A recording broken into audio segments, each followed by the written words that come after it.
محمد مبارک وسلم۔ مالک نماز جمعہ ادا کیتی اپنی بارگاہ وچ قبول و منظور فرما۔ مالک سنگی دوروں دوروں آئے نے سب سنگیاں دی حاضری اپنی بارگاہ وچ قبول و منظور فرما۔ سختیاں پریشانیاں دور فرما، سختیاں تکلیفاں دور فرما۔ مالک جڑے قرضدار نے قرضہ تو نجات عطا فرما، جڑے پریشان نے پریشانیاں دور فرما، جڑے بے اولاد نے اپنی عظیم بارگاہ چوں نیک اولاد عطا فرما۔ مالک سب کے کاروباراں وچ برکتاں عطا فرما، روزیاں رزقاں وچ برکتاں عطا فرما۔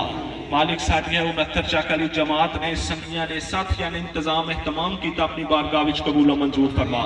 مالک سب سنگیاں دے کاروباراں وچ برکتاں عطا فرما، روزیاں رزقاں وچ برکتاں عطا فرما۔ ہر بلا تو، ہر آفت تو، ہر بری نگاہ تو محفوظ رکھی۔ مالک شیطان دے شر تو، حاسدین دے حسد تو محفوظ رکھی۔ مالک زیادہ دیں تاکہ زیادہ تو زیادہ تیری راہ وچ خرچ کر سکن۔ حبیب کی طفیل اپنی رحمت دے دروازے کھلے رکھی، اپنے کرم دے دروازے کھلے رکھی، اپنی نعمتاں دے دروازے کھلے رکھی۔ مالک سب سنگیوں اپنے مرشد خانے دی ہور محبت تے عشق عطا فرما، رسول اللہ دا عشق نصیب فرما، رسول اللہ دی محبت نصیب فرما۔ مالک اسانو زندہ رکھی، پیارے مصطفیٰ دی غلامی چ زندہ رکھی، اسانو موت دئی، پیارے مصطفیٰ دی غلامی چ موت دئی، حشر دے میدان چٹھائی، رسول اللہ دے عاشقاں چٹھائی، رسول اللہ دے نام لیویاں چٹھائی۔ اللہ یا خیر الناصرین یا خیر الحافظین یا خیر الرازقین۔ سارے دوست نماز مکمل کر لو۔